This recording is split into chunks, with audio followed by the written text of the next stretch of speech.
hearing us at this moment. If you can get some feedback in the chat box that you guys can hear me. Yes, this will be recorded. Can I get some feedback? Do you guys hear us? Excellent. Do you hear Kevin? Kevin, can you just do a mic check? Yes, sir. This is Kevin. Does everyone hear Kevin? All right, excellent. That's what I'm talking about. Appreciate the feedback, and let's get right into it. My name is Razi Kased. I'm a project manager here with EagleView. I'm also the co-chair of the Professional Development Committee for the New York State GIS Association. I'm happy to host today's monthly webinar as part of our 2018-2019 webinar series. We've been very fortunate to have great speakers month in and month out, and I'm very happy to welcome Kevin Mickey today for his presentation today on the role of GIS and hazard mitigation. Kevin is a leading expert on this topic, and I'm very excited that he was able to make some time for us, especially during past hurricane season and all the hazards that we work through or hear on the news, and see the role of GIS in hazard mitigation. Furthermore, look forward to future presentations and webinars. Keep a lookout for those. And without further ado, I will turn it over to Kevin Mickey for him to go a presentation. We will have a Q&A session at the end of his presentation. So keep those questions at hand. And Kevin, take it away. Thank you. Thank you, sir. And I do appreciate the opportunity to speak with this group today. I'll start out by maybe sharing a little bit about myself and my interest in this topic. I am, by title, the Director of Professional Development and Geospatial Education at an applied research center at Indiana University called the Polis Center. We've been around since the late 1980s, and I have extensive experience working with hazard mitigation and other aspects of emergency management and the application of geospatial tools and technologies in a research capacity as well as service, including things like doing hundreds of county mitigation plans, risk assessments, and the like. Outside of the Polis Center, I'm involved in a number of professional organizations, which I'm sure some of you are also engaged in. Among them are included the Urban and Regional Information Systems Association, where I am the current chair of the Professional Education Committee and chair of a new task force on community resilience, which directly relates to this group. And I'm also a past board of directors member for ERISA. I am also the current board of directors for Indiana's Geographic Information Council,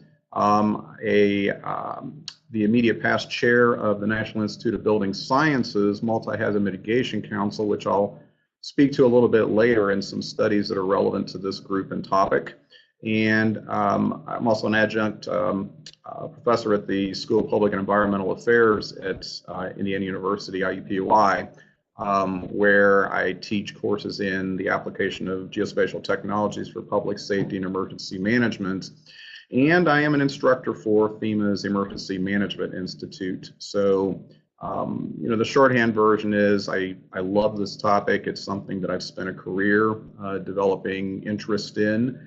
And I've had the opportunity now to work in over 30 states and well over 100 cities around the country, and it's in working in these areas. So I am honored to be able to share a little bit with you today about the experiences that I've had and where I see opportunities for the geospatial community evolving in the field of hazard mitigation and emergency management in general.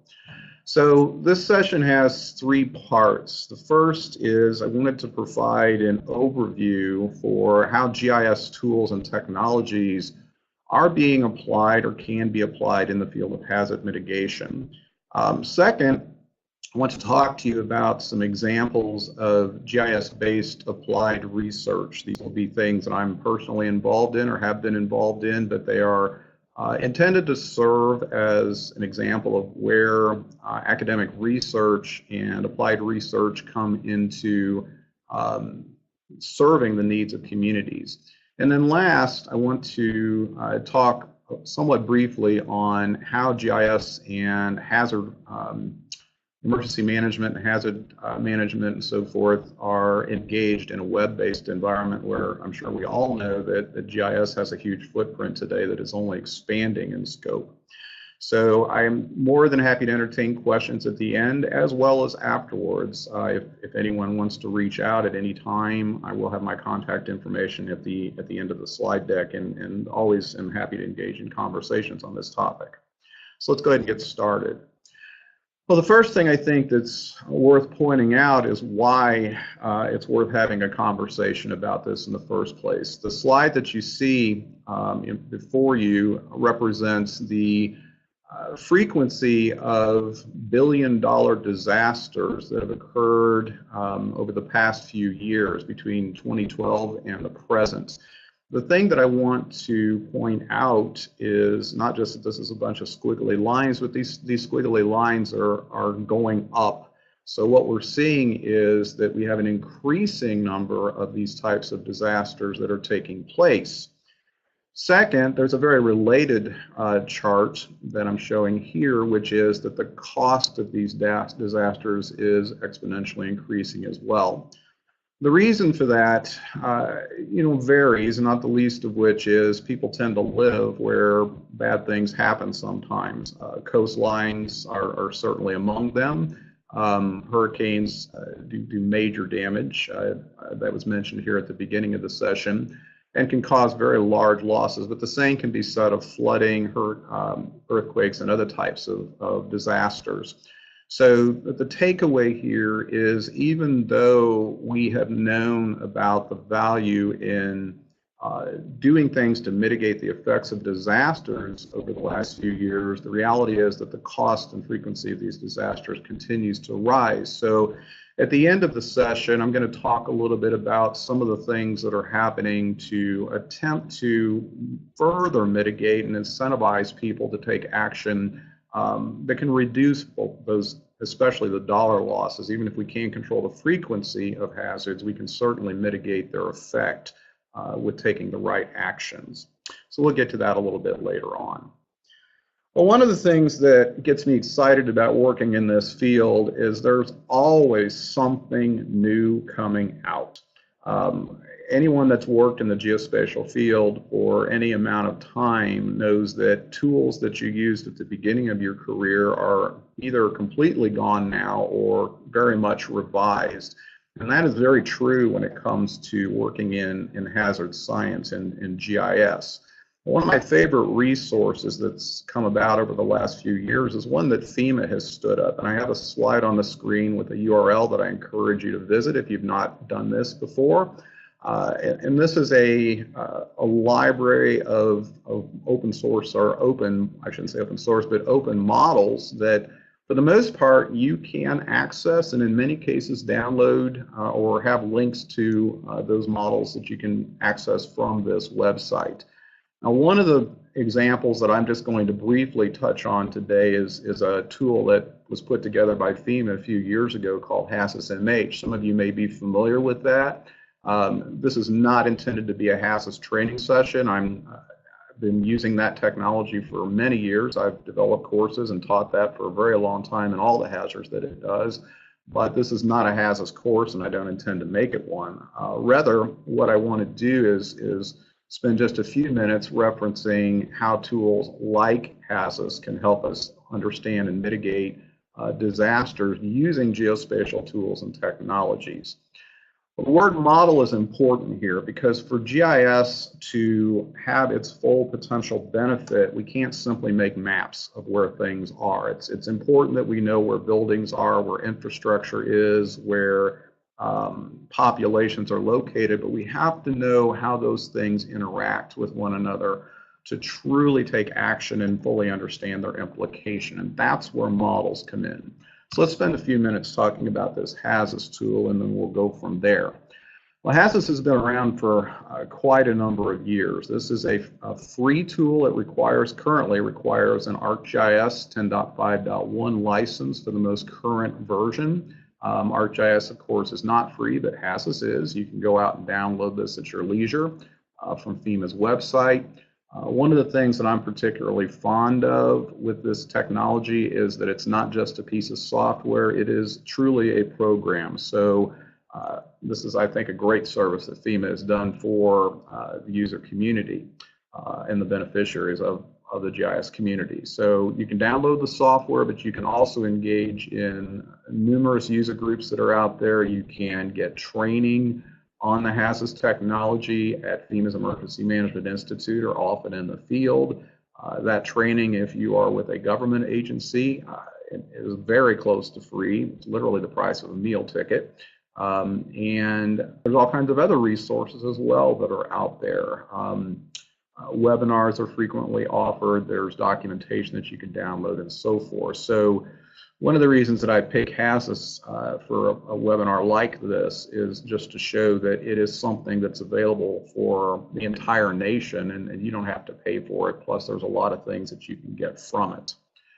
Essentially, the way that HAZIS works is very much like how modeling works in general. The first step, and we're going to go from the bottom of this slide up to the top. The very first step is to identify the physical landscape that characterizes an area. So for example, I would be keenly interested in differences in New York State between areas which are more flatland and coastal, for example, than areas that are mountainous. I need to know where water is going to come from, for example, and how quickly it's going to get there and where it's going to end up.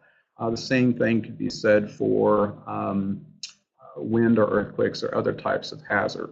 The second tier from the bottom is identifying a hazard. Now, this is often a mistake that people make when they're trying to characterize risk or a hazard when they're using GIS. They put a map on the screen and say, this is where we're going to have flooding. The reality is that may or may not be true. Some types of maps are representing risk.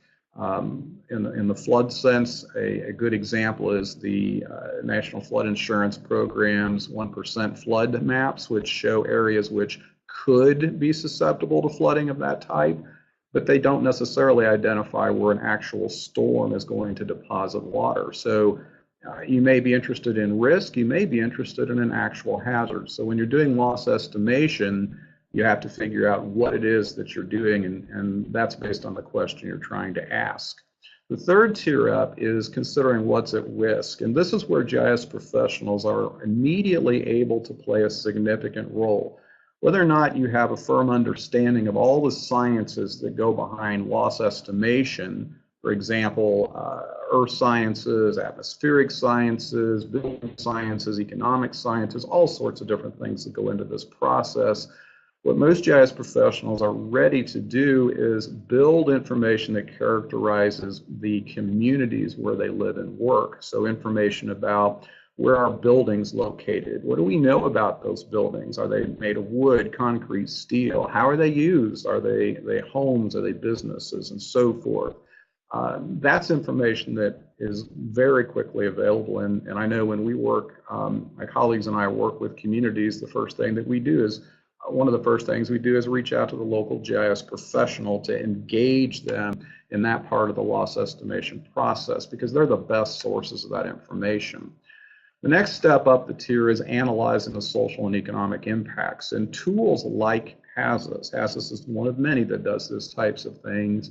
It takes the knowledge that we have about the hazard, the landscape, and what's at risk, puts it all together, runs a bunch of models and figures out what it is that could potentially happen to the people and the buildings and the infrastructure that is in an area exposed to that hazard.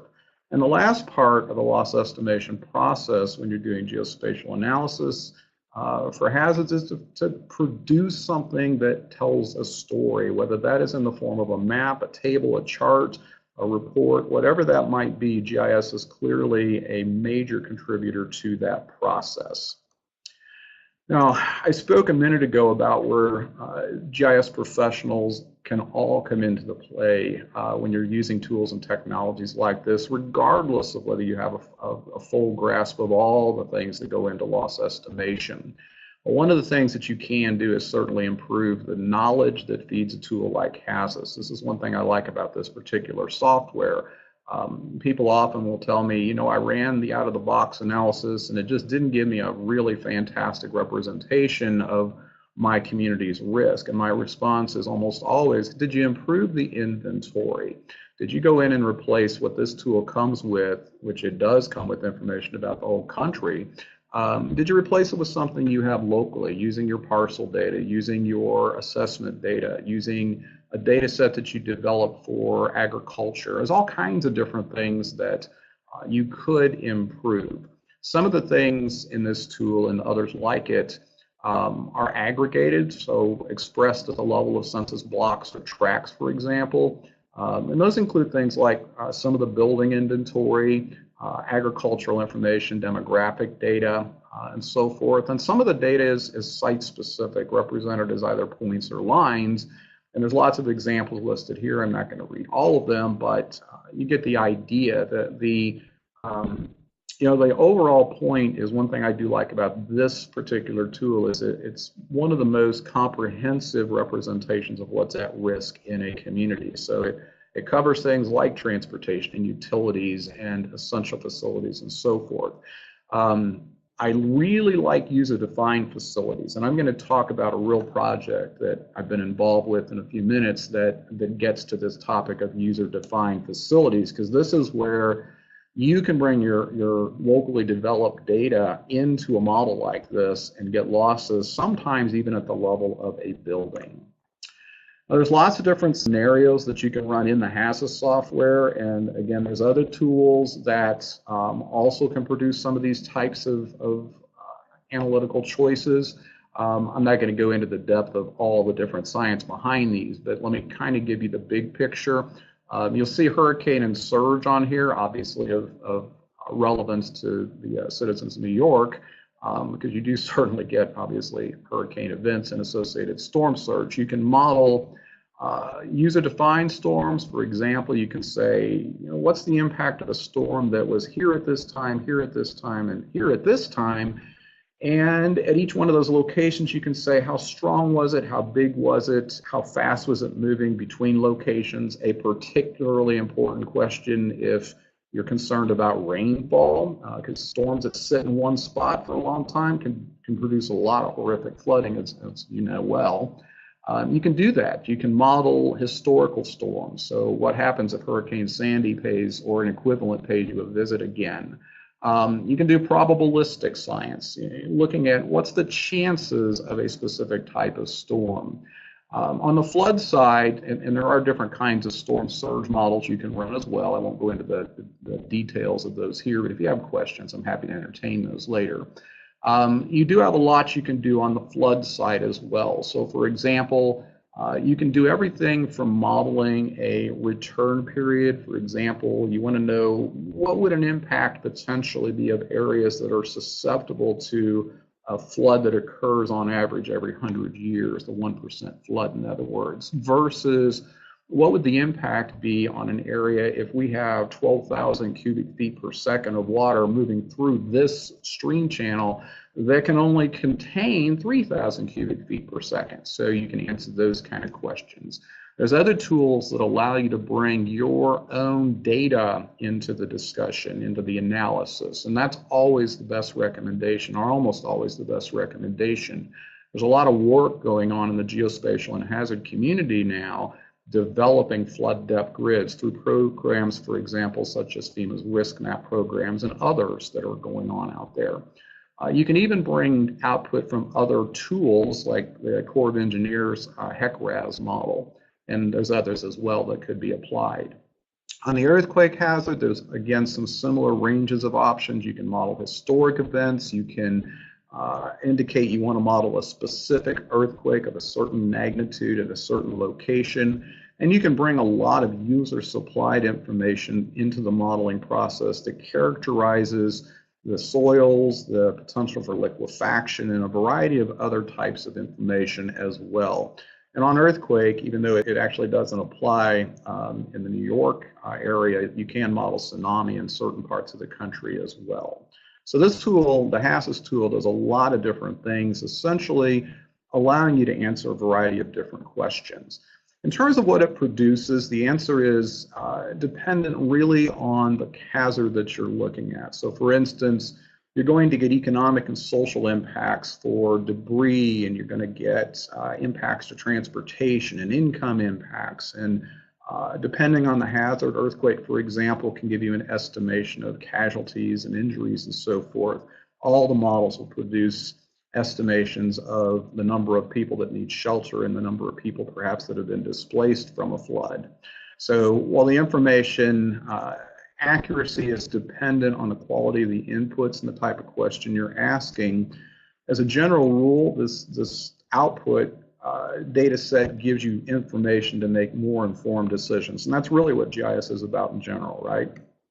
So I'm going to do a very quick demo of this tool because I want to get to some of these other topics as well.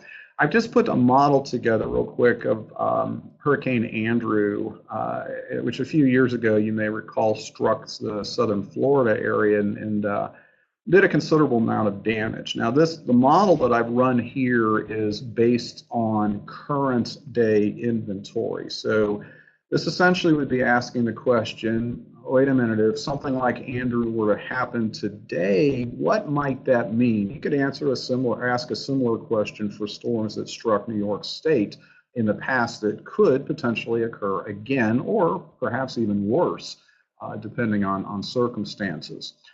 But for those of you, as I suspect most of you are, that are familiar with the ArcGIS software, the ArcMap in particular interface, this is essentially that interface. So the difference when you add the HAZUS model into the game is the menus that you see across the top here. You see inventory, hazard analysis, and results. Now, I'm not going to get into all the details, as I said, but I'll show you a little bit here. So if we go under inventory, for example, and you want to see the inventory for the essential facilities, you can simply click on the tab that has that, click map, and it will very quickly produce a map that shows you where all of these hospitals are. I should note that what you're seeing is completely out of the box. So I didn't do anything to enhance this inventory. I could build a study region in any county in New York right now and see the same kinds of information. Again, that information could and should, where possible, be updated with better data, but it's not a bad start in most cases. Other types of inventory are aggregate in nature. So for example, if I wanted to get a quick estimate of dollar exposure to single-family residential homes, again, I could click on the appropriate column here, map it, and it would produce something for me along those lines. Now, as far as developing or producing a hazard scenario goes, I've already run through that process here, and I'm not going to go through it again, but it is from the scenario menu that you'd walk through a wizard. It would ask you various questions about the strength and intensity, the duration, the path, and so forth of a storm, and model the losses or potential losses using that data. I'm going to go ahead and abandon this. What I really want to spend a minute on is the heart of a tool like this, and the reason that I really like using tools, modeling tools of this type, to answer questions. Right now what I see is a map that shows me where hospitals are, but I know nothing about how those hospitals are going to stand up to the potential forces of a Hurricane Andrew or a number storm. Well, this is where a tool like this comes into the play. So if I go to analysis here, behind this software are thousands and thousands of damage functions. And these damage functions say, if this, then what? So for example, if I were to click on a damage functions for a wood single family home that's 1 story in height, I can look at this graphic, and the line that is furthest to the right suggests the potential for complete destruction at different wind speeds, peak gust wind speeds. So for example, if I look at the potential for destruction at 140 mile an hour peak gust wind speed, and I just move up the line here and then go over to my y-axis, I'm looking at the probability of damage of that type. Well, you can look at the numbers, and this is a probability from 0 to 1. You can sort of think of these as percentages. So we can say, well, we've got a little less than a 10% probability or chance, let's say, of complete destruction at 140 mile an hour peak wind speed, peak gust wind speed. Well, now the question is, why is that? The answer comes down to how the building is put together in many cases. So let's change something about that. Right now, this building has hurricane shutters built into it. So the question is, what happens if I remove those shutters? And I encourage you, watch that graphic as I do this. I'm going to change yes to no, and you'll see that line is not in a good place any longer. It wasn't great before. It's in a horrible spot now. Now at 140 mile an hour peak gust wind speed, we've got a better than 50% chance of that building being gone, completely destroyed as a result of this particular kind of storm at 140 mile an hour peak gust wind speed. Well, this is exactly the kind of information that policymakers, that building designers, architects, engineers, and other practitioners need to inform them of what can be done to make a community more resilient. So this sort of information has and can be used to inform studies of the type that I'm going to talk about here in just a few moments. I'm going to close this. The other thing that you get out of this tool is a whole bunch of tables and charts and reports. I'm not going to dive into those in any detail, but they will give you lots of information about the probabilities of damages to different kinds of buildings. There's some maps that the software produces that, and of course this is sitting in a GIS, so you can make your own maps. It is just data. So you can take all this data and use everything that you have inside of ArcGIS, or even take it outside of ArcGIS and use other tools like QGIS or whatever you like. It's GIS data to manipulate that information and represent it as appropriate for your needs. Let's go back over here to the slides and talk about where this kind of technology can and has been applied in research and practice. And I'm going to talk to you about two things. And I'm going to speak from my own experience and just show you where this is actually being used in different areas. I mentioned early in the conversation at the introduction that the center that I'm affiliated with does a lot of work with communities. Now, of course, there's lots of other centers out there that do this as well. There's a terrific resource if you're curious about academic research centers. The Natural Hazard Center website actually provides a map that shows you where different academic centers are located all over the country, and there's quite a number of them in New York, for example. So take a look at it. But this is stuff that my center has actually been associated with. We've had a lot of years to work in this area, and what I'm pointing out here is this map represents where GIS has been used in support of hazard mitigation just in projects that we have done. And I can tell you from personal knowledge that every state in the country has had at least some kind of analysis done with the HAZAS tool, and certainly lots of other geospatial techniques and tools and processes and so forth as well. I'm going to talk to you specifically about two different projects. One which is certainly, hopefully, interesting to you, and one which is extremely relevant to you because it applies to New York and every other state in the country. Let's get to these.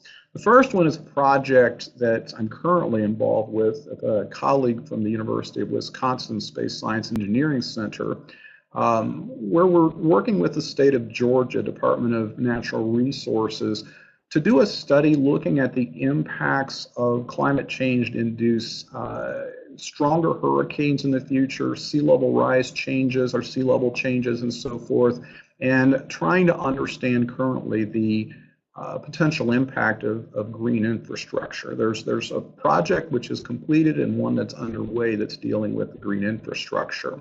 The one that we've completed at this point deals with the entire Georgia coastline, all 11 counties. The current one is a much smaller area, and all of this work is funded through NOAA grants.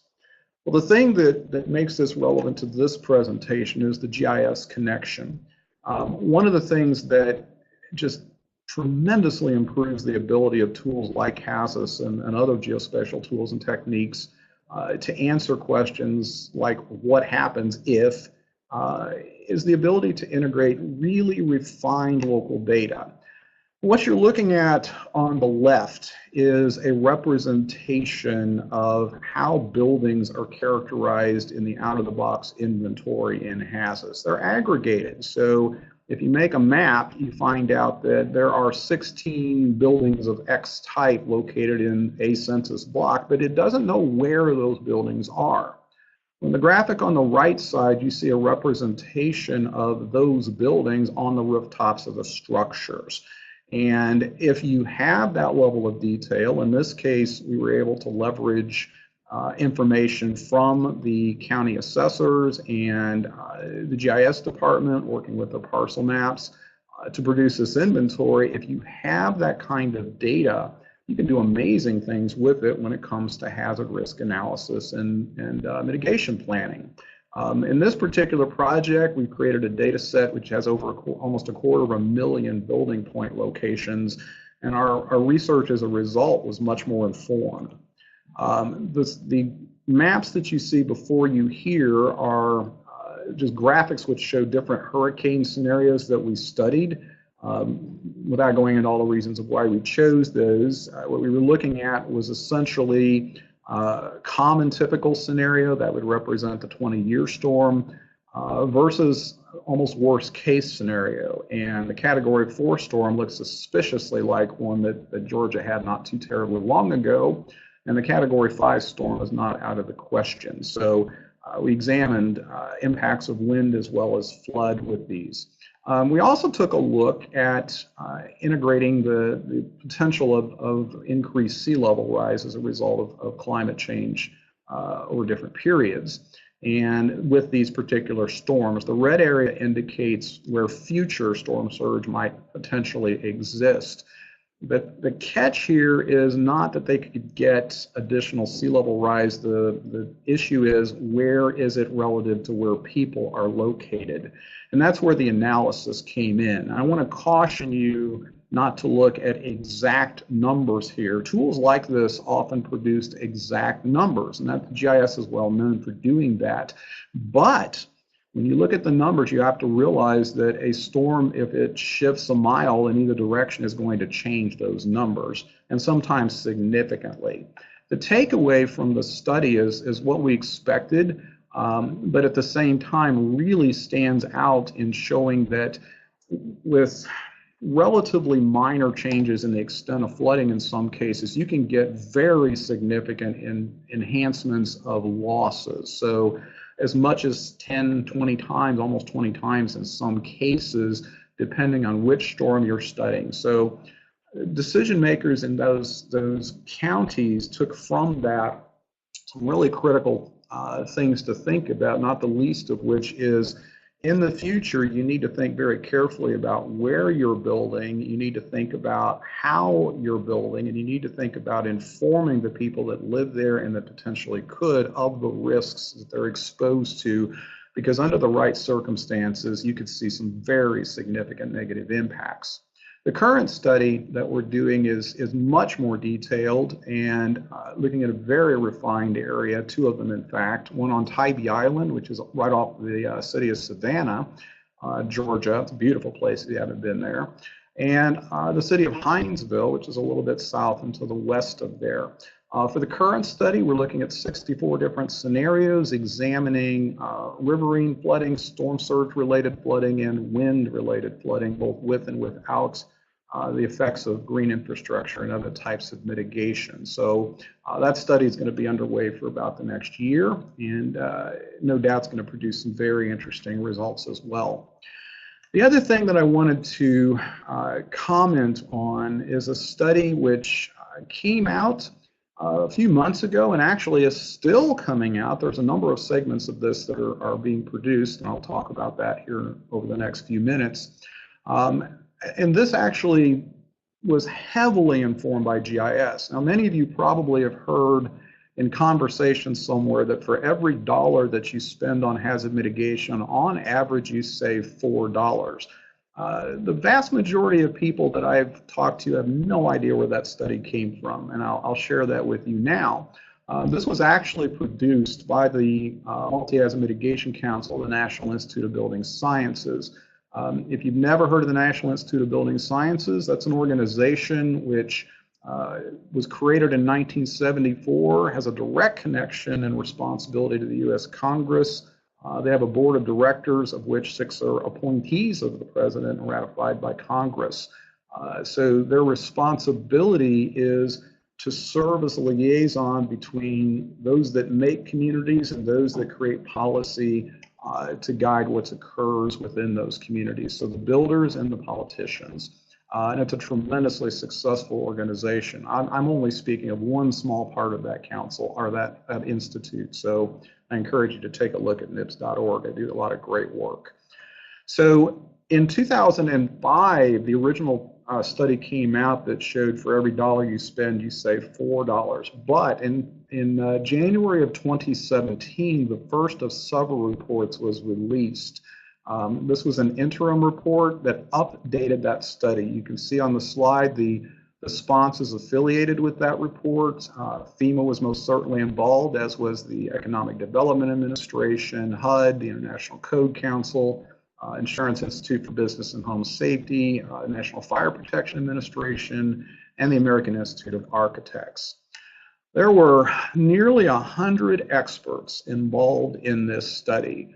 Among the lead investigators, I'm very proud to say I was part of that team, in particular related to the riverine flood hazard. And then this was a very heavily peer-reviewed study that involved a lot of different organizations, only part of which are listed here, but many of the major ones are shown. So what did that study show? The great news is not only does mitigation save, which was shown in the 2005 study, but it actually turns out it saves even more than we originally thought. So instead of 4 to 1, the ratio is now 6 to 1 on average. And on average is the important language. In addition, the 2017 study showed that for every dollar you spend, you save $4 when it comes to building beyond minimum code requirements. Lots of folks think that building codes are designed to protect life and property. The reality is they're more focused on life. And that's great news, because we need to build structures so that people can get out of them in one piece. But if you want the structure to sustain the hazard, you need to think about building beyond those code requirements. So we examined that very carefully in this new study. And GIS played a huge role in that. Not only did tools like HAZUS get applied, but other cutting-edge research techniques and tools and so forth were brought into play.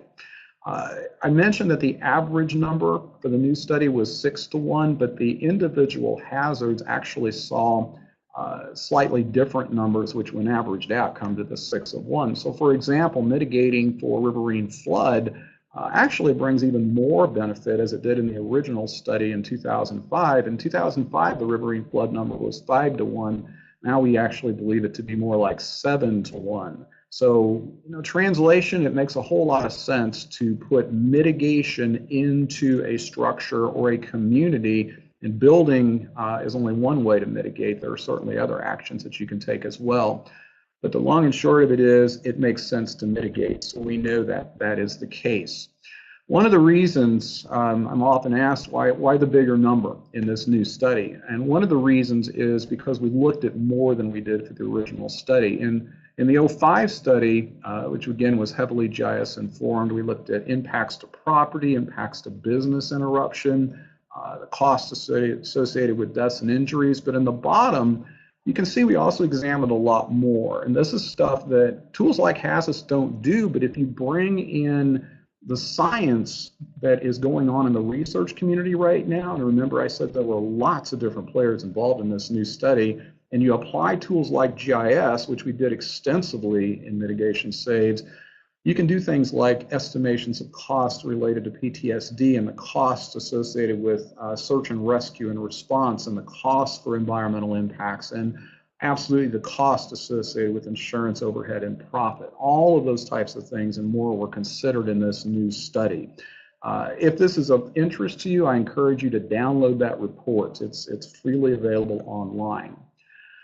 Well, the other thing I want to mention about this study real quick before I hop on our last topic is, you saw that chart at the beginning that said that we are seeing an increase in losses and frequency of big disasters, and this is true. So the question is, if we knew why that mitigation saved in 2005, why are we still continuing to lose more and more and more? And part of the answer, I don't want to oversimplify this, but part of the answer comes down to sometimes it's more economically beneficial for people not to mitigate than it is for them to mitigate. So one of the things that the Institute and others are working on is looking at how to incentivize homeowners and business owners to take action to mitigate, so give them an economic benefit to do that.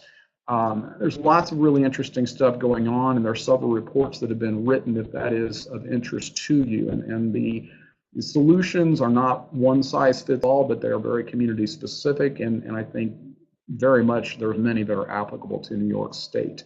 So I'd be happy to talk with anyone if they're interested in that and more information and point you to those resources. So let's talk briefly about hazards on the web, and then I'll wrap up with maybe about 10 minutes to spare. Without question, I think everyone on this webinar today knows that there's a distinct trend toward geospatial presence on the web. Lots of web accessible tools being developed. The communication of complex ideas, the concept of information for the masses, no question about that. That is something that's been going on for a while. There's ever more tendency to see science occurring behind the scenes. I'm going to switch into a live show mode here because I've got a couple of animations that I want to show real quick as we get into this part. In addition, there's lots of additional work going on with real-time data integration, and this is one of the big game changers. So sensor-based information from stream gauges, from weather monitoring stations, and various other types of information are becoming more and more common. And I think one of the biggest game changers of late is analysis based on user-defined inputs. So the user are able to plug in data sets and have processing go on behind the scenes that gives them a meaningful answer. So there's trends in that direction. I'm just going to show you a couple of examples of where these kinds of tools are making a difference. One is the Washington Geological Survey. They're doing some great stuff with GIS. For example, you can see there's different earthquake scenarios shown here. One of the big ones that people are talking about a lot right now is a potential catastrophic earthquake as a result of the Cascadia subduction zone off the Pacific Northwest coast. And on this website, people can come in and they can actually get maps and results of analysis that get down into some pretty refined detail, showing you information about structural losses, different kinds of economic losses, relocation costs, and a whole bunch of other different things along those lines as well. Another great resource that I'm particularly impressed with has been stood up by the state of North Carolina through their risk management portal, and I provided a URL here for that. If you go into that resource, you see what many will put up on websites today, where lots of different maps exist. There's an option to use a slider bar to show where flooding would take place at different amounts of flood severity. There are also some options to look at predictions of water elevations over periods of time, integrating some of the resources that are stood up by the federal government. What really gets me excited about this site is not only making a map that shows where a hazard might be, but also providing the stakeholder with information to make informed decisions about how to mitigate those issues. So you can click on a structure footprint in this example, and it will give you a benefit cost ratio for doing different kinds of mitigation. So what are the potential losses that you might get, and what are the potential mitigation actions that you could take, and what are the cost effectiveness of those actions? Now, this is not the equivalent of an engineer visiting a home or business and giving you an official recommendation. It is information to guide a stakeholder in a direction to get more knowledge. but it certainly informs the decision-making process. Even though it may not be perfect, it certainly is a lot of information that gives people something to think about. Always a good thing. There's a lot of terrific research going on out there right now too. It won't be a surprise to you, I'm sure, that NOAA is doing a lot of great things. This is an example of a research product they have called Facets. This is showing you where tornado probability is, but frankly, the most interesting part is the potential of actually showing you the probability of occurrence at an address and occurrence of different hazards associated with that address at different times. This is getting down about as tight and personal as you can imagine. This is what's going on out there right now in the research community. Another really fantastic example is something that you can see right now. This is a product called Prob Severe that has been stood up by the University of Wisconsin Space Science and Engineering Center, I mentioned a few minutes ago. And if you go to Prob Severe anytime, this is live, what you're seeing is not live, but the website is. And what you can find out from here is the probability of a storm cell becoming severe. So for a planning tool, this is really, really helpful because you can get a little bit of a warning as just any person about what might be coming up in the not too distant future. So you're getting a little bit of a preview of what might be happening in your neighborhood or in an area that you are somehow associated with professionally or otherwise. Another thing that's going on that really starts to exemplify the concept of big data and the potential behind that is the work of the National Water Center, located in Tuscaloosa, Alabama. And the National Weather Service has actually been collaborating very closely with different state and federal agencies, various researchers and so forth, to create near real-time flood forecasting and warning. And I encourage you to take a look at this. If you're not familiar with the National Water Model, it borders on mind-boggling. It looks at a national scale model that is showing you where water is and where it's headed. So this is really moving us in a direction where we're fully leveraging these geospatial tools, technologies, and techniques to get very actionable, very rapid information someplace we've never been up until the present. I would be probably negligent in my responsibility to you today if I did not point out the importance of platforms as well. This is a different place than portals of the past and often of the present, where the user comes in and they merely see a presentation of information, but they have limited ability to add to it, to interact with it, and to inform it.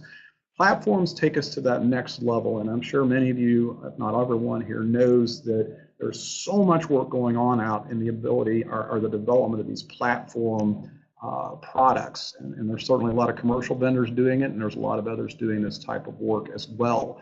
So these are technologies that bring together the science, the engineering, the data, the communities to collaborate, to report, to present information in a meaningful, useful way. Without question, I think one of the most exciting federal initiatives on platforms is through disasters.geoplatform.gov. FEMA, not surprisingly, plays a very significant role here, but as do other federal agencies. And if you've not had a chance to explore this yet, I encourage you to do so. It is changing all the time. This is one of the most recent representations of what's out here, but they're fully leveraging abilities and technologies such as story maps to provide actionable, if not real-time, near real-time information to stakeholders. Here's just one example of their Hurricane Incident Journal, where they're doing modeled estimations of the number of people without power. Actually, I pulled this up when Hurricane Michael was recently striking, so you probably are not surprised to see this graphic, just to be current. If you went out there today, there would be different numbers, I'm sure. There's lots of these different types of journals that are out there. The work that the FEMA geospatial team and others are doing is just wonderful. And with the passage of the Geospatial Data Act, which I'm sure you're all familiar with, at least I hope you are, what we're going to see, I think, is ever increasing collaboration between state, federal, and local government, one of the goals of that act, where we're informing and leveraging these types of platforms. There's also a number of states, and I'll end on something I'm personally involved in, that are leveraging these platforms specifically in mitigation. This is something that I've actually been directly involved with the state of South Carolina, who is about ready to go live with a multi-hazard mitigation platform, whose goals are to collect and distribute mitigation plans, associated GIS data, and to provide information to their stakeholders so that mitigation is a living process, if you would, that has constant interaction rather than being something that's done every few years. So this is where platform technology is taking us, and I couldn't be more excited about it. So I've got just about 10 minutes left. Hopefully that's about where you wanted to be, Rozzy, and I'd be happy to entertain any questions at this time or later.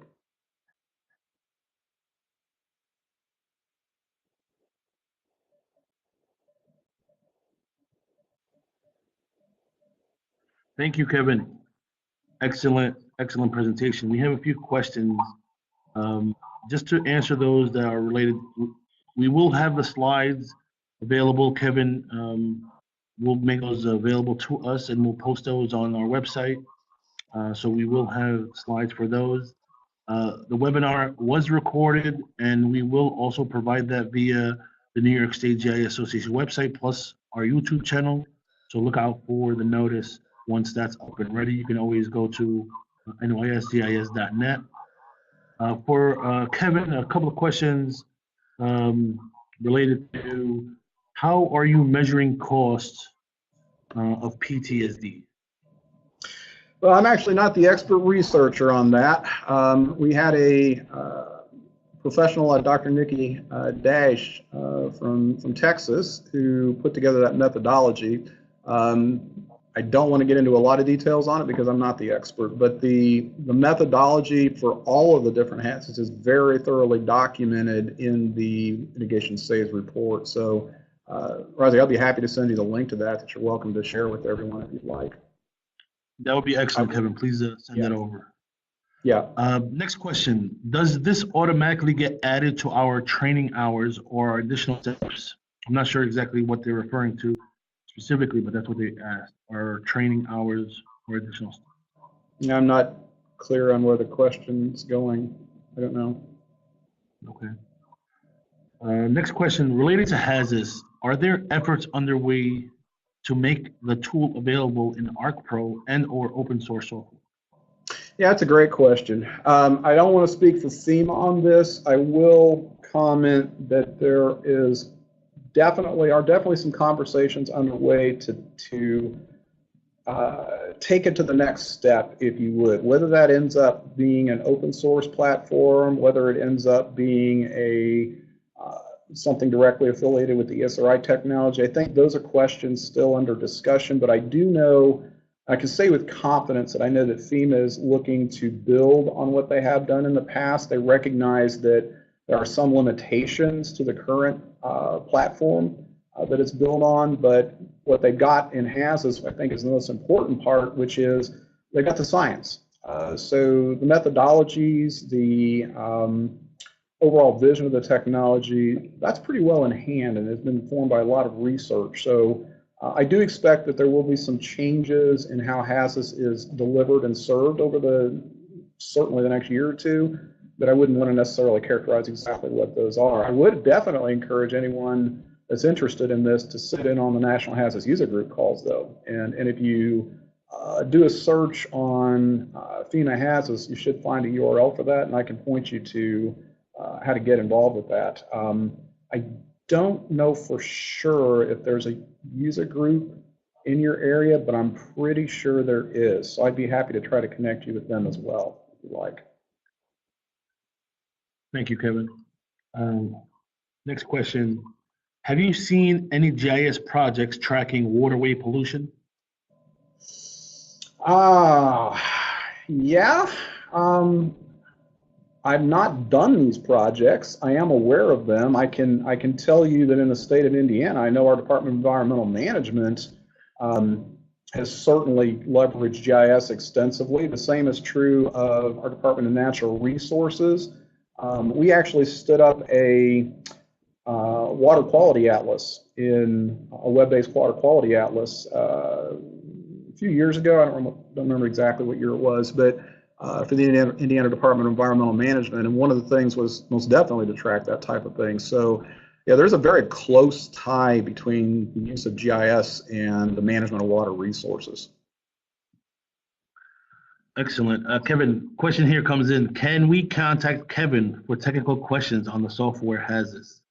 Sure. I'm a friendly guy. I'm always willing to take questions. I've got a very simple philosophy. If you ask me to do an entire project for you, we can have a conversation about that. if you ask me a 30-second question, I'm always willing to answer 30-second questions. So yeah, I am always happy to take questions. I have told every class I've ever taught or every person I've ever worked with that I'm a believer in collaboration. So this is the reason I've been involved and remain involved in organizations like ERISA and IJIC and so forth. And you know, a quick plug for ERISA, there's a big interest in hazards right now, and growing interest in that area. There's also a number of other geospatial organizations, such as the National NAPSG, National Association of Public Safety GIS, that are specifically focused on the use of hazards in GIS. So yeah, always happy to help. Thank you, Kevin, and that is certainly evident with you, presenting today via the webinar. So we greatly appreciate that as well. Next question: are there examples of how hazard mitigation GIS has been used in K through 12 classrooms to inform our next generation? To inform, what was the last part, Rosie? Our next generation. Yeah, absolutely. There is, wow, well, we could have an entire webinar on that and probably a lot of webinars. There is a very big group of individuals working on bringing geospatial tools, technologies, and concepts into the K through 12 environment. Esri has, as a case in point, they have an individual, that's what they do. That is their distinct focus. So if you're an Esri user and fan, they've got a K through 12 area. That's true of pretty much any geospatial organization. I'll use Indiana as an example. We have a group called the Geography Educators Network of Indiana, and I co-chair and have for a couple of decades the education committee for our state GIS council, and one of the standing members is the executive director of that organization. So we're always looking to engage the K through 12 community. Our state GIS conference in Indiana has special events that actually bring kids from local schools in to meet and see what the practitioners of the GIS community are doing. ERISA has recently done the same thing with their international conference in Palm Springs in October, and I'm just scratching the surface. Yeah, there's a huge interest, and if you're not involved working with K through 12 in any way, boy, GIS Day, what a great opportunity to get out there and collaborate, share with your community. Can't stress that enough. Thank you, Kevin. And that concludes our Q&A session. Kevin, I want to thank you again for taking on this presentation and sharing very, very useful and engaging information with the role of GIS and hazard mitigation. We appreciate your time on behalf of the New York State GIS Association. I'd like to thank you for your time and sharing your knowledge and expertise in this area. In terms of just closeouts or cleanup on this webinar, this is recorded. We will have this posted on our website. We'll also be sharing Kevin's slides. He's been gracious to share those with us. And with that, I'm sure everyone is extremely thankful and happy for this presentation. Kevin, any last words before we sign off? Just one real. No, I'm sorry. Just one thing real quick. Well, two things, I guess. One, I really appreciate the opportunity to speak to this group. I'm always excited about any opportunity I can to talk about GIS. It makes my day. The other thing is I just noticed on my own slide, I forgot to include my email, which is by far the best way to reach me. And if anybody does have questions or wants to reach out just to talk GIS sometime, that sounds great to me. My email is kmickey at IUP as in Paul, UI.edu. So again, thanks for the opportunity to present with this group. I really appreciate and enjoy it. Thank you, Kevin. Again, my name is Razi Kased, project manager here at EagleView, also co-chair for the Professional Development Committee. I thank you all for your attendance and thank Kevin again. Until next time, have a good day. Thank you. Bye-bye.